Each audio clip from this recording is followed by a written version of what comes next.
Hello, Doyles. How are we this year? Hey, Donna. How are you? It's great to see you again. It's great to have this in-person event that is so extraordinary. It's a packed house tonight. Are you excited? It's so excited. It's amazing. The festival, having Kelsey Grammer return for the second time at the Soundview, which has been a great supporter and friend of the festival for almost 8 years, and an opening night party like this, we couldn't wish for anything bigger. And I know you've been planning it for quite a while, because I was involved in the early stages, and we were just kind of waiting for, holding our breath, saying, okay, as soon as the strike is over, and it's over. It's over. A lot of starts and stops again, but we're glad that we were able to pull it off in 2023, and we're glad to see that we can have the actors here promoting their series. Everybody's celebratory. It's a wonderful night. What are we in store for the weekend? So this is the kickoff, and what else is happening this weekend? That's great. So tomorrow, in partnership with Paramount Plus, we will be screening an episode of the new season of Frasier, and Tom Russo, the executive producer, will be doing a one-on-one conversation with Variety. We will then continue over to the Borghese Vineyard, which has hosted us many years in the past, but this time we're doing our in-person screenings for the independent television pilot competition over at Borghese. And this year we're presenting Carrie Preston with our annual Canopy Award.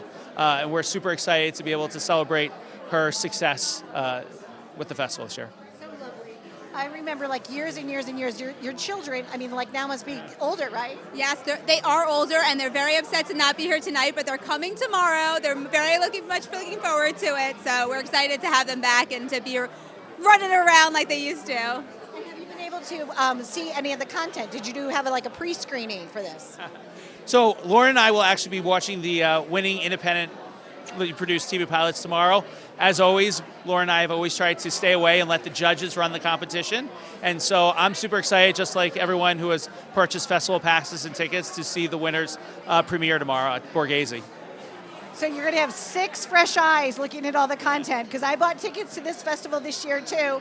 Even though we're pressed, we want to support, and it's going to be such an amazing event this year. It's star-studded, can't wait, and you should join us year after year, because that's what we do. It's like a big family reunion. Stay tuned. Now is Diane. Diane, I've seen you year after year as part of the North Fork TV Festival. Tell us why you're here this evening and why you're excited. Well, I'm a FON, which is a friend of Noah's, so I try to come out and support the arts, obviously, and there's just amazing people here, very interesting people, and it's worth the trip. And also I'm in the entertainment business, and I'm thinking about putting in a few submissions maybe next year of my own. That's exciting. Now, I know that you were working with, are they twins or siblings? Tell us about that group. Are you still working with that group? Yes. I have a country music label in Nashville, Tennessee called River Run Records, and Juna N Joey are my artists, and Charlie Allen. And Juna and Joey are brother and sister, and I love them. They're great. And how would you feel that, in your opinion, how could somebody step into the entertainment industry? Do you have a word of advice for them? I do. I actually have thought about this because I did it, and I never considered myself a creative person, but what I realized is that everyone has a story. You're literally the star of your own show. So you could extrapolate your life experiences and even your imagination and put it into a script and pitch it like anyone can do it. You just have to have discipline to put it on paper and the ability to be creative about it. That's all. I love that. That's wonderful advice. Stay tuned for more. We're living it up, and we might even have a beer together, a Kelsey Grammer beer from Faith American Brewery. Stay tuned. Joining us now is Ayden Skye. Ayden, tell us about your involvement here at this festival. Okay, so I'm in a pilot called Imaginary Friends. It's directed by what we call the Davids, Dave Allensworth and David Wagner. Unfortunately, they couldn't be here tonight, but it is a very, how do I describe Imaginary Friends? It's like a crude version of a children's show. It's basically about 2 grown adults who still have imaginary friends, and they fall in love and chaos ensues. So that's what I'm here. What's so nice about you is I actually know that you hail from a very creative family. So have you been acting since you were 2 weeks old? Yes and no. Honestly, I think my parents forced me into acting because I didn't really have friends my own age, which is weird to admit. But I hung out with like my teachers and older people, and they were like, what could she do that would put her in an age group, like in an activity with people in her own age group?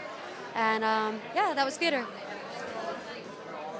When you saw your performance, what were your own feedback? Did you give yourself notes, or did you feel like you did okay? I'm actually surprised that I'm like an incredibly self-conscious person, but Me too. I'm not. Aren't we all? Aren't we all? But like I actually don't mind watching myself on camera because you know what? I'll give myself credit. I feel like I try to choose projects that I just really believe in. So it's not about me. It's not about my performance. It's about like the larger vision. And so yeah, I mean, not to be corny, but I like watching it for like the overall experience. So I try not to make it too nitpicky about me. It's just more, more the collaborative team effort. Film is a team sport. It is absolutely a team sport, and I love that you said that. Was there an ensemble cast, and did you enjoy working with anyone of the people? God, this cast was so amazing. Okay, I get to shout out all my people. Okay, so Scott Bender plays opposite me. He plays my love interest. He is the sweetest, nicest man you'll ever hope to meet. Josh Banday, everybody watch Upload. He's on a show on Amazon called Upload that's absolutely phenomenal, but he plays one of the imaginary friends. And my imaginary friend was played by the beautiful Soleil Moon Frye, who is one of my idols, and I absolutely loved working with her. I still talk to her. Shouts out, SM, love you. But yeah, she's everyone. Greg Grunberg, who's I actually had worked with on another film called Paterno back in the day. Everyone, it's amazing. I love them all so much. Well, congratulations on having it be in this festival and everything. And what are you most looking for tonight? Tonight, okay, I obviously just love meeting anyone in the world, but also I'm a Long Islander. I love being out east. Just I could be doing anything. I was out here pumpkin picking last week, so really any out east activity is something that is just near and dear to my heart. So looking forward to meeting fellow actors, fellow Long Islanders, and having a drink. There you go. We're going to be celebrating life right here. Stay tuned for all the action. Be well. With us now are newlyweds, kind of still newlyweds, right? What year? June of what year? When did we get married? June of this year. Yeah. Lovebirds. Lovebirds. Okay, so what brought you here tonight? So we've been staying out here from Hoboken, New Jersey for the month of November, and right down the road, heard that they were having the North Fork Television Festival and couldn't wait to come see what it was about. And are you both fans of Kelsey Grammer's? Do you like his work? Absolutely, been watching him forever. So I pulled them off of the beer line, but I promised them somebody would hold their space, right? So tell us what brought you out here tonight. So we are huge fans of Kelsey Grammer. Mr. Grammer was in our bedroom all the time. All right, wait. Keep rolling. Yeah, This is good Now to she's me. not allowed to talk. Yeah. No. We watch all of his shows. We saw him on Broadway. Huge fans. And he actually left his phone on our table, and we just brought it up to him just now. They were calling it frantically, so I just brought it up there, and now we're just waiting in line to meet him. You're a hero. You deserve a free beer for that. Right? You think he'll charge us? I don't know. We don't need anything else. No, we don't. We're happy to be here and meet everybody. Yes. And are you in the creative industry at all? What do you guys do? No, so I'm actually a professional streamer. I do sports, card breaks, but honestly, the real reason that we're here is that I was in the United States military. I'm a U.S. Marine.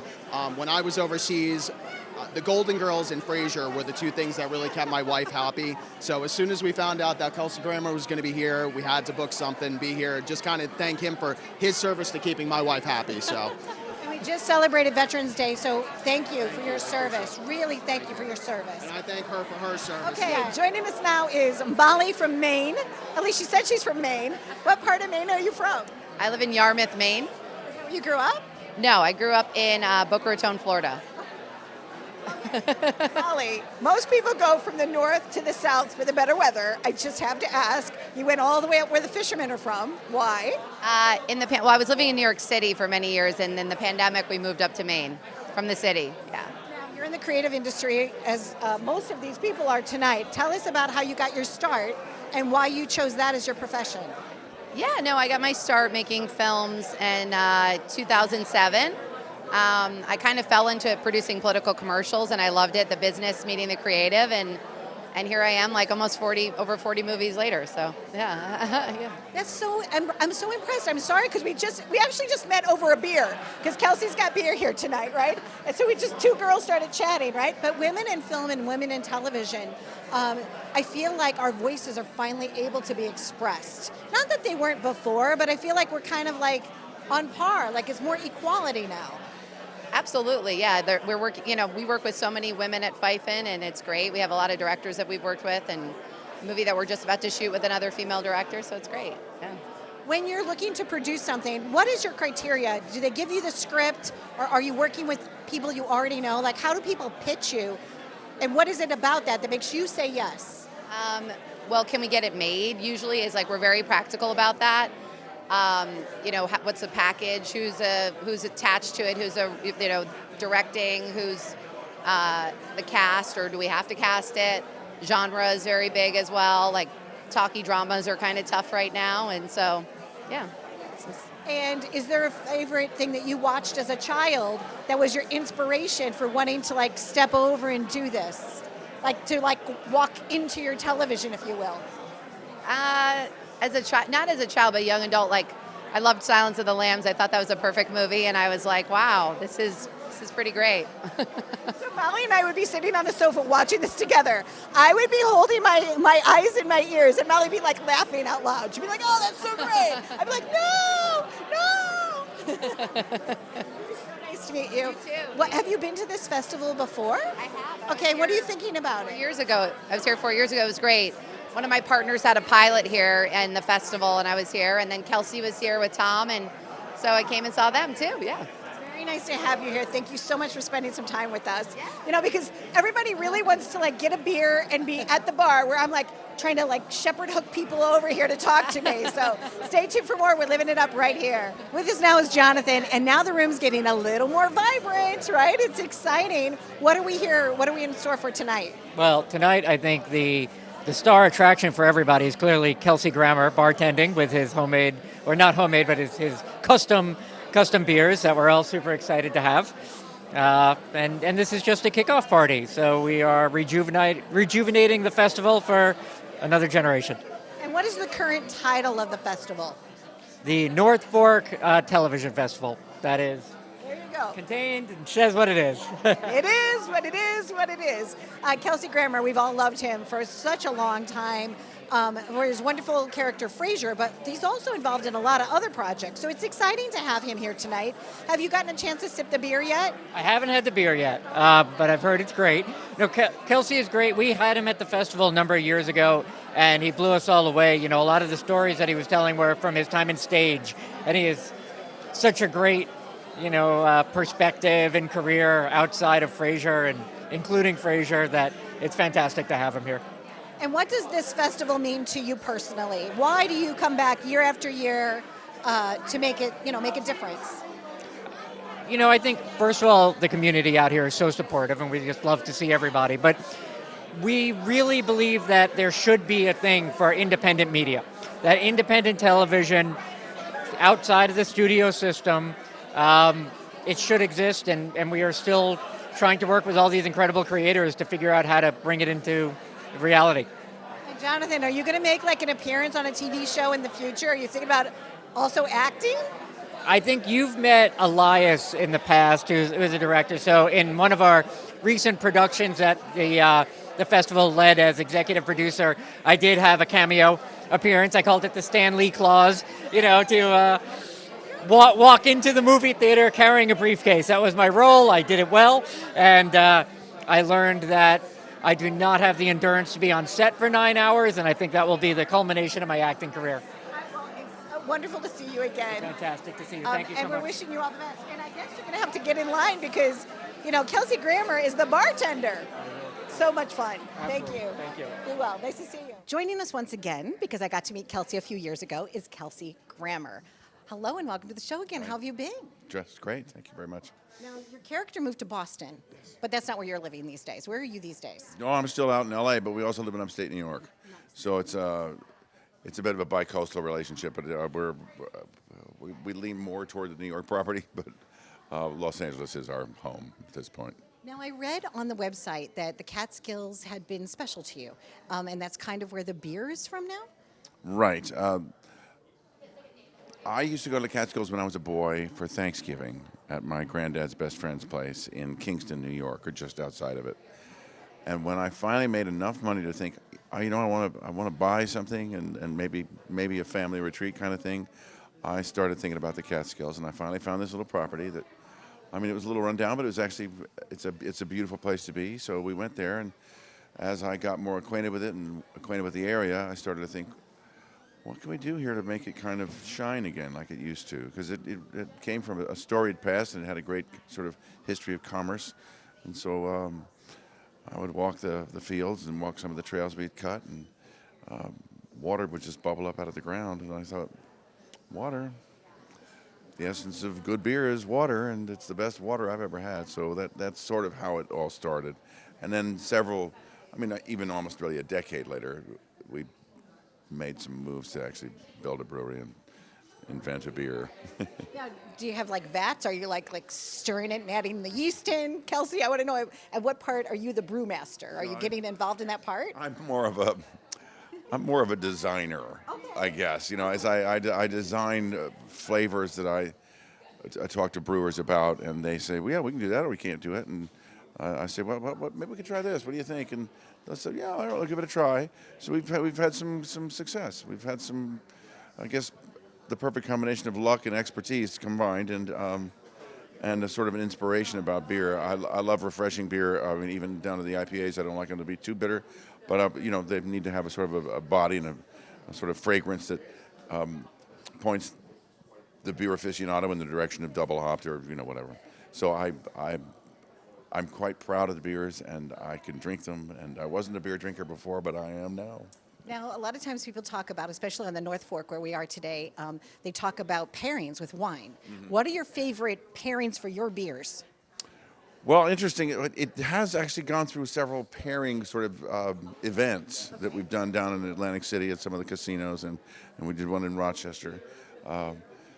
There's the ale is great with Mexican food, honestly. It's just fantastic, yeah. And barbecue. And any of the IPAs, I mean, the hazy IPA is fantastic for summer stuff like crudo, some raw fish. Always beer, whatever. always pretzels. Yeah, always beer. Beer's good. And, peanut butter and jelly. It could be peanut butter and jelly, honestly. The Calico Man single IPA is a fantastic beer. I've never really thought about what goes best with it. But it's nice with like a submarine sandwich, Absolutely nice. So tonight you're bartending. We're here as part of the North Fork TV and Film Fest. Mm-hmm. You were honored a few years ago. It's so nice to have you back here. What are your thoughts on tonight, actually bartending? Oh, well, I've done this quite a bit. I mean, honestly, the idea is we're only in New York and New Jersey right now. I show up at different little places, sort of local places, and pull some pints and sort of acquaint people with the beer, and they start thinking, well, it's kind of good. They show up for me, and then they realize the beer's pretty good. They see it somewhere, they might buy it. So that's slowly but surely we're going to have a Faith American in everybody's hand. It's nice to have another chapter in your journey, right? And speaking of another chapters, was it 1994? Is that kind of when Cheers started, or the character of Frasier was born? Somewhere around there, because I remember 1984. Okay, 84. So it was high school. That's right. All right. I did graduate in 83. It's my 40th anniversary. All right. Pure disclosure right there. All right. It was 84. But yes, so back in the day. My first appearance on Cheers is in 84. Okay. Yeah. And so there the character was born.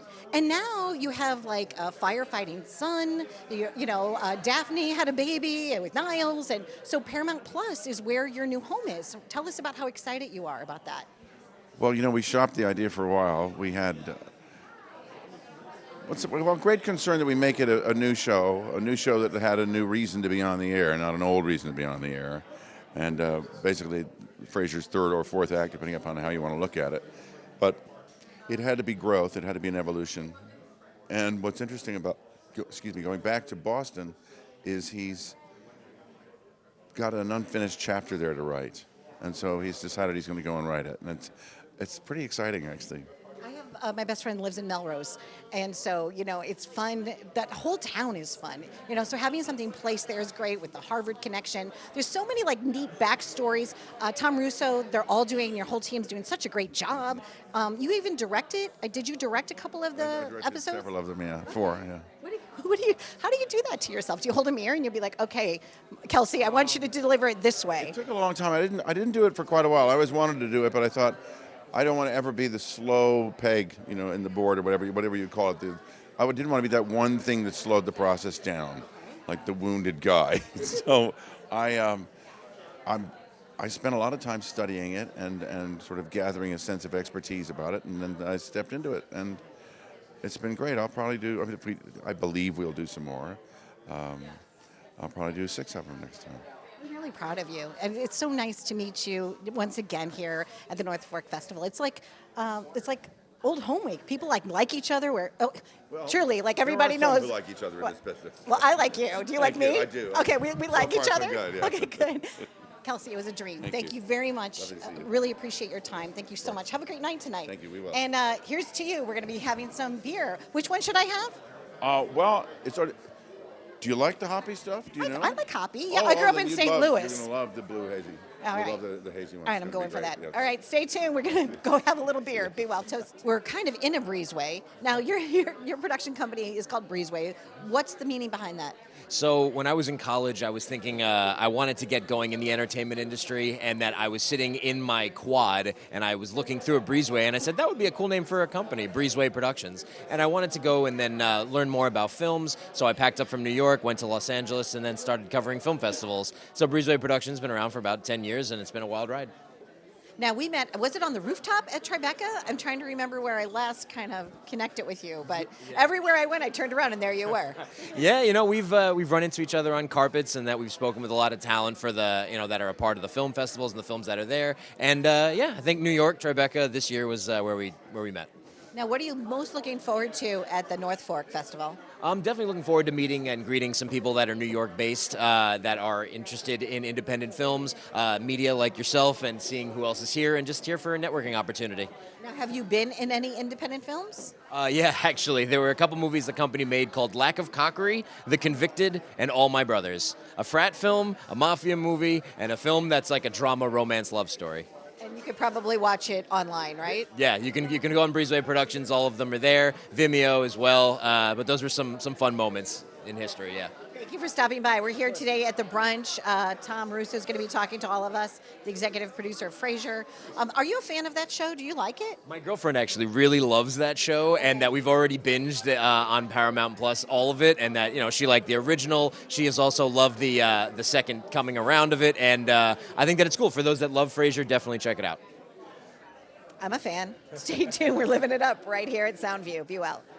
Joining us now is Cynthia, and she is a recent new board member of the North Fork TV Festival. Welcome to the show. How are you? Thank you. Great, Donna. I'm excited to be here. Now, did you grow up in this area? Are you from New York? I am. I grew up not too far from here in a town called Center Moriches, and have always loved it out here. I go back to when, there used to be potato farms and all that type of agriculture out here, and we're very excited about just all the developments and the good things happening here on the North Fork.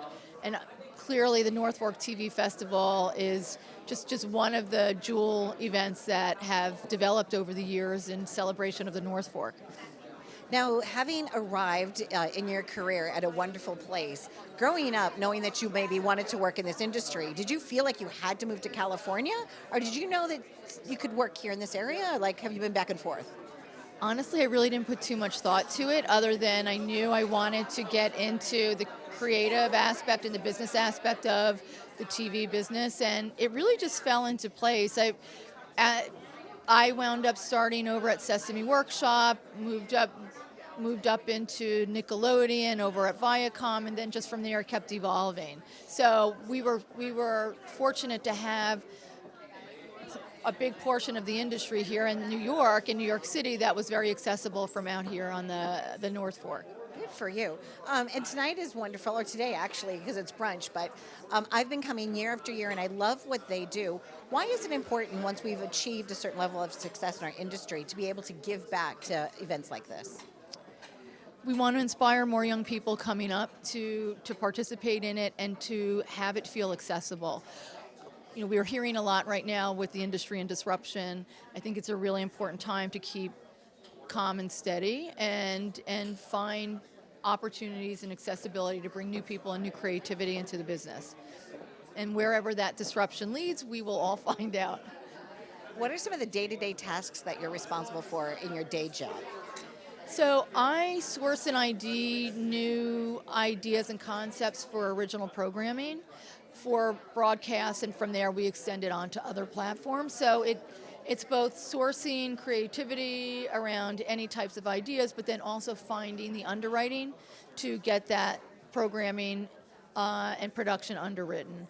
So, as an independent producer, it's all about that. It needs to be sponsored content, or, you know, a lot of times in college, somebody might take their credit card and put $25,000 on a credit card to do their first film, right? But then you can't, that's not sustainable for the rest of your journey as an independent creator. There has to be a whole team, and there's a way about it, a process, but it can happen. Absolutely. I mean, particularly in this new creator economy, we're seeing all types of new paths to funding through the corporate world. There's clearly the foundation and nonprofit space as well. So we just continue. That's really, call it branded entertainment, branded content. It's where it all takes underwriting in one capacity or another. And so the more that we can diversify that base of funding to get more voices and more content out there, it's better for everybody. You're just lovely. This was such a nice visit. You know, we haven't known each other. We've both been in the industry for a while, and I'm having such a great visit. Please follow us on all of our socials, and if you can come to these events, or if there's a way that you can support, you can share your time, your talent, or your treasure, or join a board like Cynthia did. Make a difference in the life of another today. Be well. Tom, that was really delightful. I got a chance to see you. Was it in 2019 that you were here? October 2019, when we did something on the original series. So everyone was laughing at all the right points. Was it fun for you to be able to see like a live audience reaction? Yes, I mean I can't see enough times people reacting for the first time when they see some of the jokes and some of the scenes, because I've seen these episodes so many times myself. So it's great to see a fresh perspective. That collective connection too, it just was like, I don't know, it was very contagious, and I think I saw just a few tears at the end of the first episode that you aired. It was poignant and so important, and I feel like this character really kind of unifies so many of us. You know, it seems like so much has happened, but yet if we can kind of depend on Frasier, then we can depend on something solid in the world. Does that make sense to you? Yes, I mean, our feeling is life has been so difficult for people for the last 4 or 5 years, coming out of the pandemic, just everything that's going on in the world, that now is a perfect time to welcome back our old friend Frasier Crane back into the building. Now the set, I have to ask you about the set design. You're filming it at the Paramount Studios in Los Angeles. Did you retool a different set? It has like a sense of familiarity also about the set almost. Everything that is on that set and how it was designed is due to our designer Glenda Ravello, who is extraordinary at what she does, and she wanted to bring kind of a familiarity of how Frasier would have his apartment and what everything else would look like, but bring it into 2023, 2024. So that's why you see it. And that anticipated laughter, meaning like when he says, oh yeah, I'm very close by, and the audience knows, and we can't wait for him to reveal it to his son. It's like you bring us all along. Well done on that aspect as well. So there's something engaging, I guess, between the audience and, you know, what it is that you're producing. What do you love best about what you're doing now in this role? Well, I love the show. I was a fan of the show. I was fortunate enough to be able to work on the original as a Paramount executive, and now it's such an honor to be able to work on the show as one of its executive producers, and I smile and look forward to going to work every day. Today was a wonderful day. We're here at the North Fork TV Festival. What are you anticipating over this weekend? Are you going to be able to see any of the screenings, or why do you feel festivals like this are important? I think it's important because we never can have enough new voices with new ideas in our industry, and I think there are a lot of people who need to be heard. And what this festival does is it brings some of those people to light. And I look forward to coming to it. It's Thanksgiving week, and are you here also in town to see family? Because I know you have some New York roots. Correct. I'm a native New Yorker, born and raised, still consider New York my home, even though I've lived in Southern California practically since I got out of college. But I come home a lot, and I have a home in northern Westchester. What has been your journey, Tom, if you don't mind sharing with us in terms of like where you went to school and how you got into the industry, some early steps for you along the way? I was the first person in my family to go to college. None of my family were college graduates. They were working class. And thanks to financial aid and student loans, I was able to get my degree. I went to Brown, and I always wanted to go in the entertainment industry. And my first job was at a studio that no longer exists, Lorimar, which had Dallas, Falcon Crest, Knots Landing, Walton's, 8 is Enough. Then I went to work for Universal in New York, and they brought me out to Universal City. And from there, I went to Paramount, where I was for almost 13 years. After that, I ran Lawrence Fishburne's company for several years and developed the show Blackish. And then Kelsey said, why don't you come work at my company? And we've been together again for almost 10 years. Congratulations. When you first saw that Hollywood sign, did you feel like you had arrived? Like when you're going out to California and you're like, am I really doing this? Am I going from coast to coast? What were your thoughts of that? I considered myself very fortunate because when I was a kid, I would say to my parents and grandparents I wanted to work in television, and they would laugh, not in a humiliating way, but isn't that cute? How's he going to get into the television business? And it all worked out. Indeed, and it always does, right? It all works out. Thank you very much for joining us. It's lovely to see you again. And on with the show. We're going to be having some screenings today. Lots of great things are happening. And please tune in to Frasier on Paramount+. Thank you.